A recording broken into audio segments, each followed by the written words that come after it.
इत्तेफाक रखते हैं क्या इस बात से कि कमल इस फर्स्ट फेज में मुरझाया है और तीर ज्यादा शार्प नजर आ रहा है? देखिए, कमल और ये तीर पर तो थोड़ा सा हम बाद में आएंगे। पहले मैं गौड़ा बौराम वाले का जिक्र कर दूं, जो अभी सरोज जी बोल रहे थे कि क्या डील हुई है भाजपा के साथ। तो एक सीट को लेकर के कोई डील जैसी बात नहीं दिख रही है।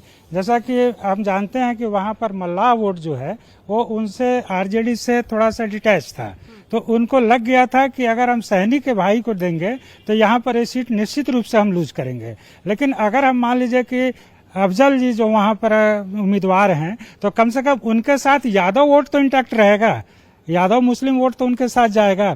तो ये था कि जो जीत की संभावना थी वो अफजल में ही दिख रही थी, राजद उम्मीदवार में ही दिख रही थी। अब देखिए कि वहां पर एक बार हटाया गया, फिर रखा गया, फिर हटाया गया, तो ये एक कुल मिलाकर के बड़ा दिलचस्प मामला बनता है। दूसरी बात जो आप कह रहे हैं कि जैसे कमल मुरझा रहा है और जदयू आगे बढ़ रहा है, तो ये बात आ रही है कि कहीं, मतलब ये बात निश्चित रूप से है, कहीं ये बात नहीं आ रही है, निश्चित रूप से है कि जदयू की सीटें इस बार बढ़ती हुई दिख रही हैं।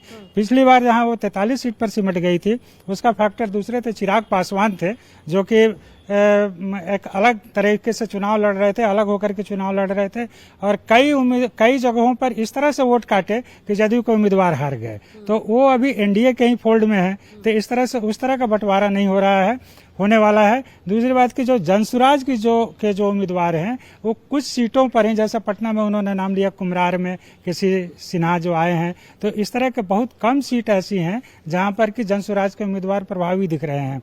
तो ऐसे 2-4 सीटों को छोड़ दें तो बाकी सीटों पर जो है वैसी स्थिति नहीं है। तो जदयू जो है मतलब पिछले बार से जरूर बेहतर प्रदर्शन करेगा, और अगर उसकी सीटें बढ़ेंगी तो हो सकता है कि भाजपा की सीटें कुछ कम है। लेकिन जैसा कि अभी श्रीकांत जी बता रहे थे शाहबाद क्षेत्र की बातें, तो वहां पर जो है 4 जिले हैं, रोहतास, बक्सर, कैमूर और भोजपुर।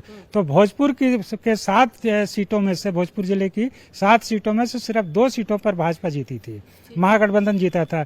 3 जिले जो बक्सर, कैमूर और रोहतास में ये एनडीए का खाता भी नहीं खुला था जी। इस बार बढ़ा सकता है। इस बार जैसा कि ये बेहतर बताएंगे श्रीकांत जी, हमको जो सूचना मिली है कि बक्सर में एनडीए की सीटें, भाजपा की सीटें बढ़ती हुई दिख रही हैं। तो यह है कि कई जगहों पर कांटे की लड़ाई है। जैसे मान लीजिए कि वैशाली में अगर शिवानी शुक्ला एक मुकाबले में दमदार रोल निभा रही हैं, तो कई सीटों पर अगर एनडीए को एज मिल रहा है, तो वैसी कई सीटों पर जहां के पिछले बार महागठबंधन एनडीए हार गया था। आपने बक्सर और शाहबाद और ये भोजपुर वाली बात कही है, तो क्या आपको क्या रिपोर्ट मिली ग्राउंड से जिससे ऐसा लगे कि हाँ भाई भाजपा मजबूत होगी या एनडीए मजबूत होगा? यहाँ देखिए, कई सीटों की अदला बदली हुई है बीजेपी जेडीयू के बीच, उसको लेकर भी लोगों में नाराजगी है। जैसे उपेंद्र कुशवाहा का उम्मीदवार दिनारा से चुनाव लड़ रहे हैं, तो वहां राजपूतों में नाराजगी है, भाई उपेंद्र कुशवाहा ने ये सीट छीन लिया। वहां पर बागी है जेडीयू का नेता जय कुमार सिंह, तो वो वोट में संधमारी कर रहे हैं, जेडीयू के कहिए राजपूत वोट बैंक में संधमारी कर रहे हैं, तो वो चुनौती बने हुए हैं। उसी तरह से बक्सर में जनसुराज के उम्मीदवार है, के तिवारी के बेटे हैं तथागत, तो वो भी अच्छी खासी वोटों की संधमारी कर रहे हैं। तो बक्सर में भी बहुत नेक टू नेक फाइट है, हार जीत 2000-5000 के बीच से होगी। राजपुर क्लियर है जेडीयू का, राजपुर में बिल्कुल विश्वनाथ राम पर भारी पड़ते हुए दिखाई दे रहे हैं। संतोष निराला पिछली बार हार गए थे, लेकिन इस बार बहुत सहानुभूति है, और हारने के बाद भी उन्होंने अपने प्रभाव का इस्तेमाल करके बहुत काम भी करा लिया, क्योंकि सरकार उनकी थी, तो उसका फायदा उनको मिलता हुआ दिखाई दे रहा है। तो राजपुर तो सीट मुझे लग रहा है क्लियर है। बक्सर पर अभी बहुत टाइट है बीजेपी को, लेकिन एज है, टाइट है, लेकिन हाँ बिल्कुल शाहपुर में बीजेपी बहुत मजबूत दिखाई दे रही है। ठीक है, बढ़ारा में थोड़ा बहुत ट्रेंगुलर फाइट है। अच्छा, जो पोलिंग बूथ पर लाइन लगती है संजय जी, उनसे भी बहुत कुछ समझ में आता है। छपरा की आज दिलचस्प तस्वीर ये देखने को मिली कि हमें महिलाओं की लंबी कतार दिखी, यादव और जो पिछड़ा समाज वाला एरिया है वहां पर भी हमें मुस्लिम एरिया खूब लंबी लंबी लाइनें दिखी, लेकिन जो सवर्ण वाले बूथ हैं वहां हमें लाइनें नहीं दिखी जो मतदाता हैं। तो इसके क्या मतलब निकाले? नहीं, ठीक है, वो जागरूकता के सवाल पर जो एक सवर्ण मतदाता होते हैं उनको लगता है कि ठीक है, कंफर्टेबल तरीके से हम जाकर के लाइन में वोट कर देंगे।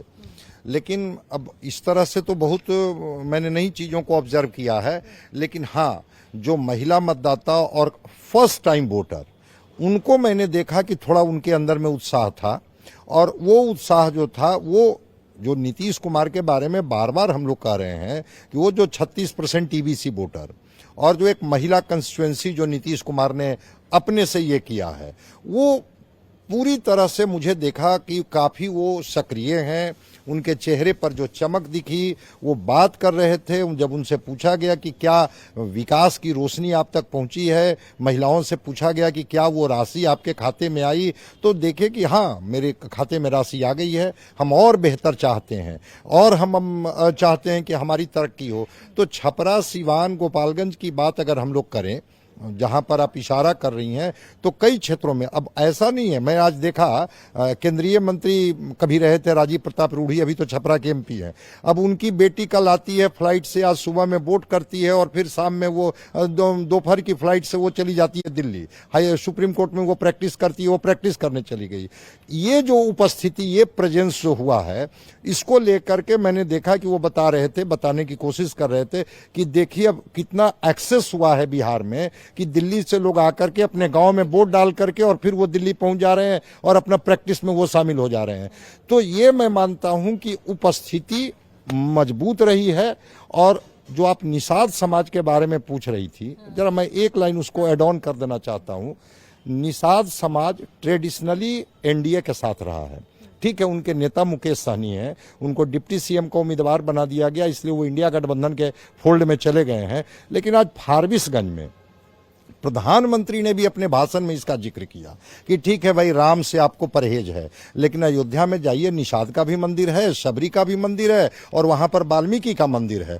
मतलब उस समाज को अपने साथ कनेक्ट करने की बात उन्होंने कहा है कि भाई निषाद की दोस्ती तो राम से रही है, आपकी दोस्ती तो कहीं और से रही नहीं है।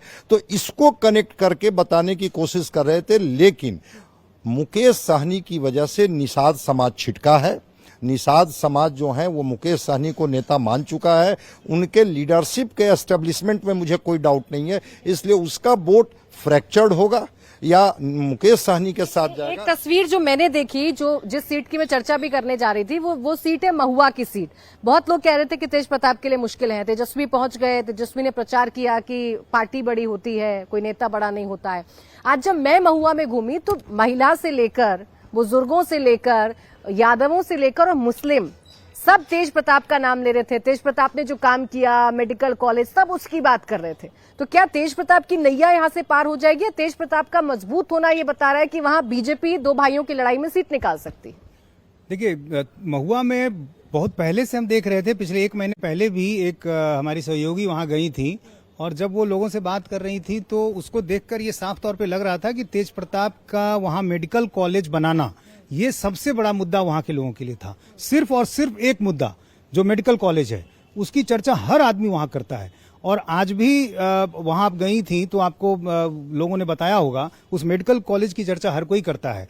लेकिन ये सही है कि तेजस्वी यादव वहां गए, खुलकर उन्होंने कहा कि पार्टी बड़ी होती है, लगातार उन्होंने वहां बोला। तो ऐसे में लग रहा था कि एमवाई जो है वो कहीं ना कहीं आरजेडी कैंडिडेट के पक्ष में इंटैक्ट रहेगा। लेकिन मुझे लगता है कि परिवार में जो कुछ भी हुआ, लोग देख रहे हैं, थोड़ी सहानुभूति भी तेज प्रताप को लेकर के है। और अंदर खाने जो कुछ खबरें मुझे वहां मिली आरजेडी के कुछ कार्यकर्ताओं से ही, कि राबड़ी देवी का फोन जो है वो वहां जा रहा था।